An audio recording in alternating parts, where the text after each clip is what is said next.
Olá, eu sou o pastor Emanuel, pastor da New Hope Brazilian Baptist Church, e eu estou aqui hoje para apresentar o programa New Hope. Nós vamos começar uma nova série de conversas onde nós vamos falar sobre relacionamentos. Nós vamos conversar, em primeiro lugar, à luz da palavra de Deus, entender o que Deus tem a nos dizer sobre os nossos relacionamentos, e também vou usar como base da nossa reflexão este livro, que é o livro que eu escrevi no ano passado, A Cura, o Caminho de Esperança para as Dores da Vida. São esses dois livros que vão nortear a nossa conversa sobre relacionamentos. É sobre isso que a gente vai conversar hoje. Nós vamos dividir a nossa conversa em duas partes.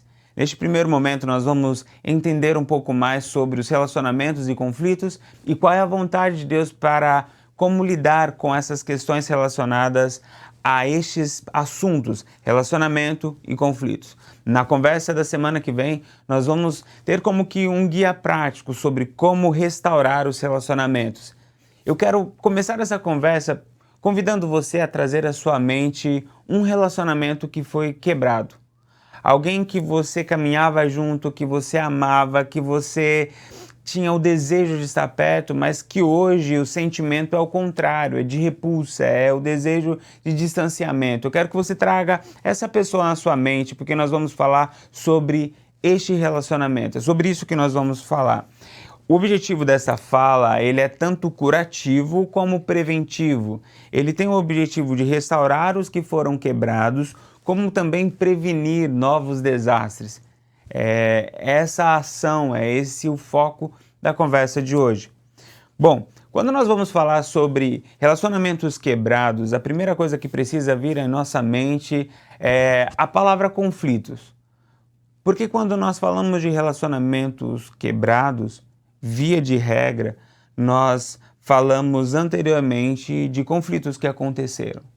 Todos os relacionamentos que foram quebrados porque aconteceu ou conflitos ou aconteceu um conflito pontual.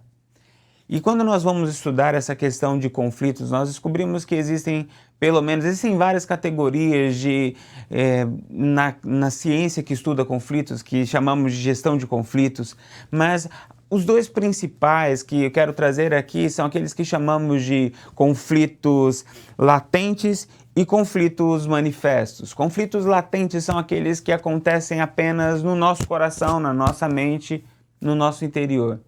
E conflitos externos são aqueles que materializam, aqueles que tomam forma, que tomam corpo por meio de gritos, palavras, xingamentos ou discussões.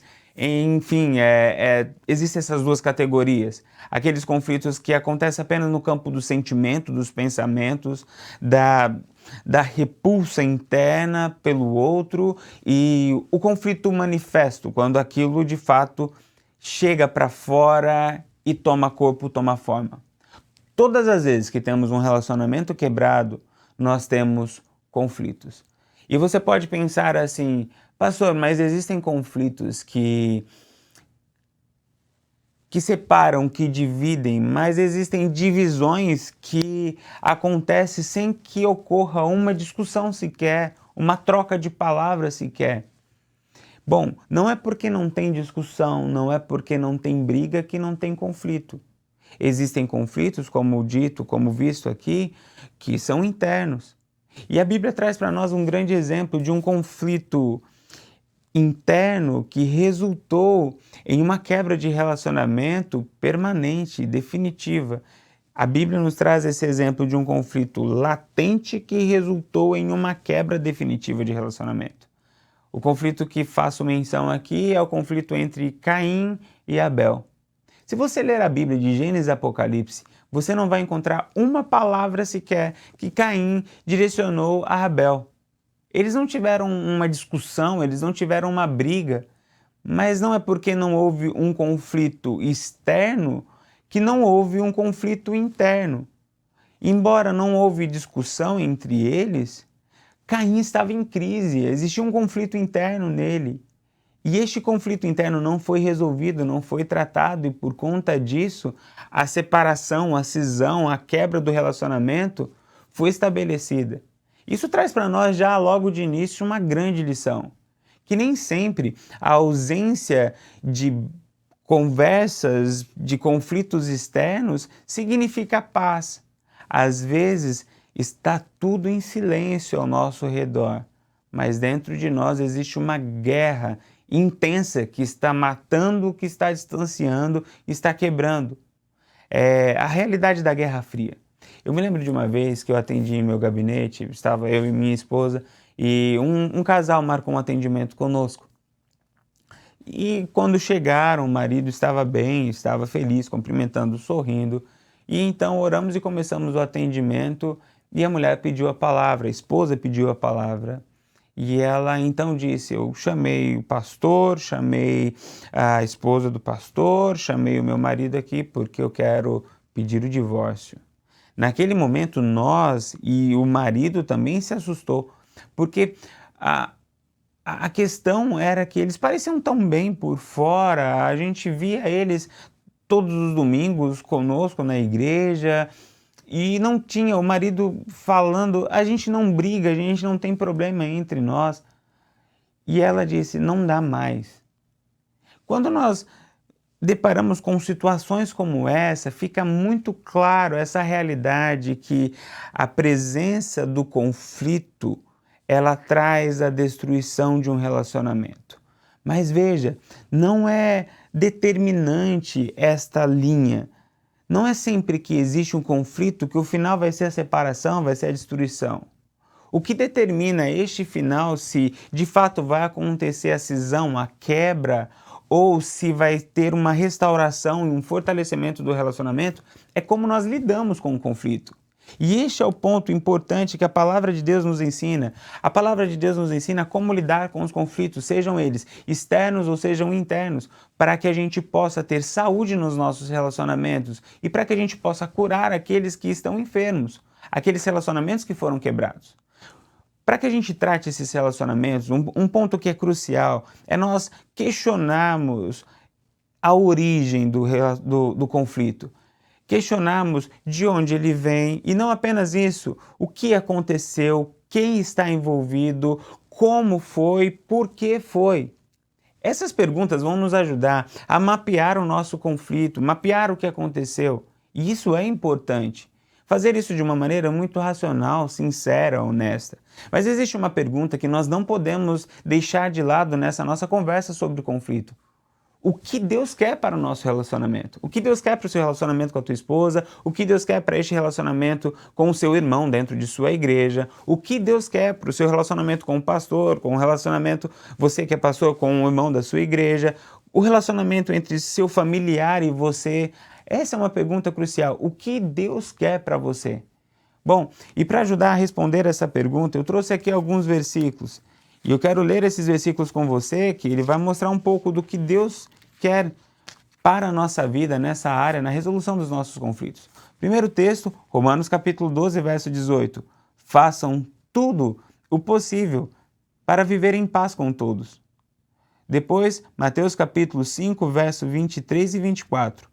Portanto, se você estiver apresentando sua oferta diante do altar e ali se lembrar que o seu irmão tem algo contra você, deixe a sua oferta ali, diante do altar, e vá primeiro reconciliar-se com o seu irmão. Depois volte e apresente a sua oferta.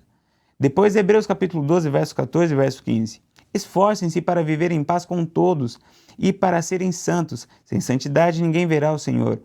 Cuidem que ninguém se exclua da graça de Deus, que nenhuma raiz de amargura brote e cause perturbação, contaminando a muitos. Quando nós olhamos para estes textos, nós aprendemos de uma maneira muito clara e literal qual é a vontade de Deus para nós. Deus quer que a gente viva em paz com o nosso irmão. Deus quer que a gente vá até o nosso irmão e se reconcilie. O Senhor quer que a gente tenha em nossa realidade de convivência, de relacionamento, essa paz instaurada, que não exista dentro do nosso coração amargura. É interessante que esses textos, eles tratam as duas realidades de conflito, tanto os latentes, aquilo que é interno, como também os externos, aquilo que é externalizado, os manifestos. O texto fala tanto do viver em paz com os nossos irmãos, mas também fala dessas raízes de amargura. Fala da questão de reconciliar. E veja, é importante a gente entender essa vontade de Deus, porque o que Deus quer que aconteça entre nós é essa reconciliação. Reconciliar não significa você vai voltar a ser o melhor amigo, você vai ter intimidade. Isso pode acontecer, mas isso é o segundo passo, ou quem sabe até o terceiro passo. O primeiro passo é reconciliar. Reconciliar é voltar ao contato. Reconciliar é estabelecer a paz. Quando a gente vai estudar essa palavra também no grego, a gente aprende que reconciliar é pôr fim à hostilidade. De uma maneira ilustrativa, podemos como que desenhar a imagem da reconciliação como um ato de construir uma ponte e de enterrar os machados. Reconciliar é isso, esse é o desejo, essa é a vontade de Deus para nós. E talvez você possa pensar, poxa pastor, mas isso é muito difícil para mim. O que aconteceu, a forma como foi, o lugar, o jeito, o que falou, me feriu demais. Eu fiz o mapeamento e o resultado não foi ponte, não foi enterrar de machado, muito pelo contrário, foi construir muros, foi levantar armaduras para me proteger ainda mais dessa pessoa. Se você parar a sua reflexão apenas no que aconteceu e no que você está sentindo, provavelmente este vai ser o resultado. Mas essa segunda categoria de pergunta, o que Deus quer de nós, ela é crucial para o processo de cura de relacionamentos. Porque o Senhor deixa muito claro isso para nós. E algo que precisa ficar firme no nosso coração e na nossa mente é que o nosso relacionamento com Deus precisa curar o nosso relacionamento com o próximo. Essa lógica não pode ser quebrada. O meu relacionamento com Deus precisa curar o meu relacionamento com o meu próximo. A palavra de Deus nos ensina isso. Quando nós vamos, por exemplo, para Mateus capítulo 18, no verso 32, na verdade nós temos aqui em todo este capítulo aquilo que é conhecido como a parábola do credor sem compaixão. Um credor foi chamado para prestar conta de uma dívida que tinha, e para que a gente tenha um pouco de noção de quanto ele devia, era o equivalente a mais ou menos a 160 mil anos de trabalho. Era uma dívida impagável. Quando ele vai à presença do Senhor e fala, olha, eu estou devendo, eu reconheço que eu estou devendo, e esse é o valor que eu estou devendo, o Senhor sabia que ele não tinha condição de pagar, então o Senhor graciosamente perdoa. Aquele homem e toda a sua família estava condenado pela lei, pela justiça, a se tornar escravo. Mas pela graça, pelo amor daquele Senhor, ele foi perdoado. A parábola continua e este homem, ao sair deste tribunal de prestação de contas, ele encontra um subservo dele, alguém que estava debaixo da sua autoridade, alguém que devia para ele. E ele então chega até este homem para cobrar. Só que um detalhe interessante dessa parábola é que ele não devia 160 mil anos de trabalho, ele, na verdade, devia apenas 100 dias de trabalho, algo que ele conseguiria pagar com 3, 4 meses de trabalho. Só que ao invés deste credor derramar a graça que ele tinha recebido sobre a vida deste segundo devedor, o texto diz que ele voou na garganta daquele credor e falou, você vai me pagar, e mandou aquele homem para a prisão. Quando as pessoas estavam à volta dele, as pessoas que estavam em volta deles e viram essa cena, ficaram indignadas, como alguém que foi perdoado de um valor tão alto não conseguiu perdoar um valor menor. Essa parábola, ela está aqui para nos ensinar algo sobre a nossa relação com Deus e a nossa relação com o próximo. Ela termina com uma pergunta retórica, no verso 32 e 33. O Senhor, chamou a sua presença e disse-lhe, o Senhor que tinha perdoado aquele servo credor de 150 mil anos de dívida, ele chamou este credor de volta para uma conversa, depois que ele tinha feito o ato de pular no pescoço com alguém que devia muito menos. Então, o Senhor disse para ele, servo mau, eu perdoei toda aquela dívida, por que me suplicaste? tu também não devias ter compaixão do teu companheiro, assim como tive de ti? Essa é uma pergunta retórica. A resposta sim, é lógico que deveria ter, porque afinal de contas ele foi perdoado de um valor muito maior. Bom, e esse é um ponto crucial aqui nessa reflexão. O nosso relacionamento com Deus precisa curar os nossos relacionamentos. Se nós olharmos apenas na lógica horizontal, nós sempre estaremos nessa lógica de ele me deve, ele não consegue pagar, então eu vou colocar barreiras, vou destruir todas as pontes e vou levantar tanto os meus escudos quanto as minhas espadas contra essa pessoa. Mas quando nós trazemos para essa equação o nosso relacionamento com Deus, então nós ficamos com vergonha da nossa dificuldade em perdoar, porque nós somos lembrados da dívida que foi paga por Cristo na cruz, por amor a nós. Nós devíamos muito. O pecado que cometemos contra Deus é o pecado que nos traria como consequência a morte, mas Ele nos amou, Ele nos perdoou. Ele nos perdoou os 160 mil anos de dívida. E nós, muitas vezes, pulamos no pescoço do nosso irmão por dívidas muito menores.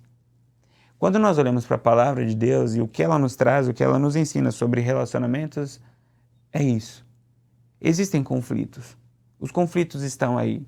Precisamos encará-los de frente. Não é simplesmente se calar, não tratar o assunto, porque conflito não resolvido, conflito não tratado, também gera morte, assim como foi Caim e Abel. Mas o fato de tratar um conflito não significa ir para a guerra. Mas tratar um conflito deve significar ir para a conciliação, ir para tirar a amargura. A palavra de Deus para você e para mim hoje sobre os nossos relacionamentos é esta. O meu desejo para você é que você viva em paz. O meu desejo para você é que você reconcilie. O meu desejo para você é que você perdoe. Portanto, traga agora de volta à sua mente aquela pessoa, aquele relacionamento que foi quebrado.